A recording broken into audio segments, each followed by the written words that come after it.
Morgan Hughes, and this is my timeline of the Earth for my Geology 112 class. First, we're going to start over here at 4,540 million years ago. That is when the Earth was formed. Then we move on to the 4,500 million years ago for the Precambrian Hadean era. Moving along, the 4,400 million years ago is when the first rocks were formed.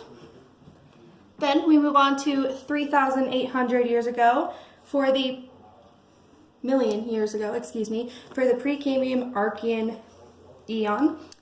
And then we go to 3,500 million years ago when the first life emerges. Moving on quite a ways, we go to the 2,700 million years ago where the first cellular nucleus was. Moving on from there, we have 2,400 million years ago for the Proterozoic eon.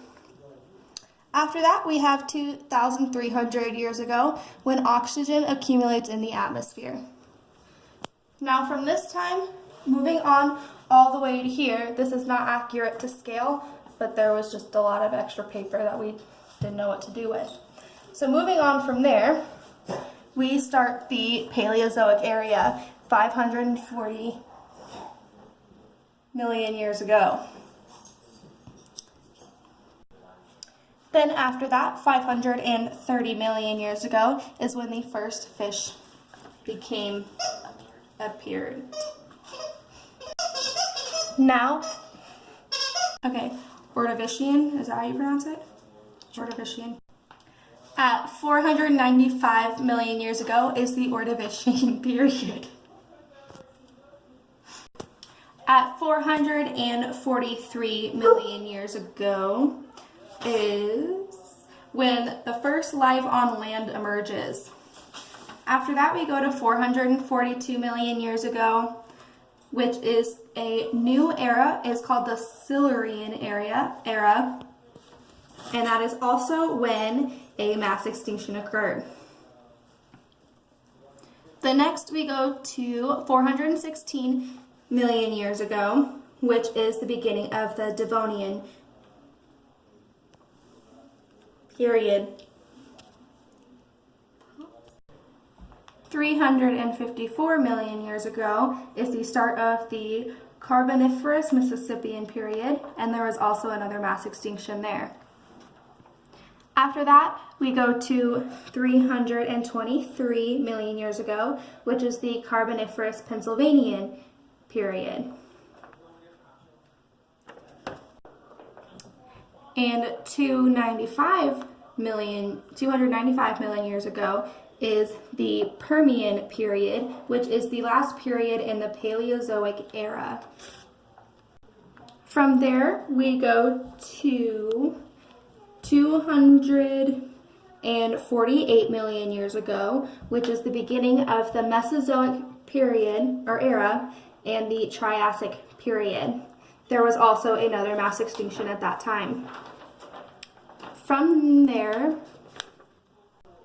210 million years ago is when the first mammals emerged.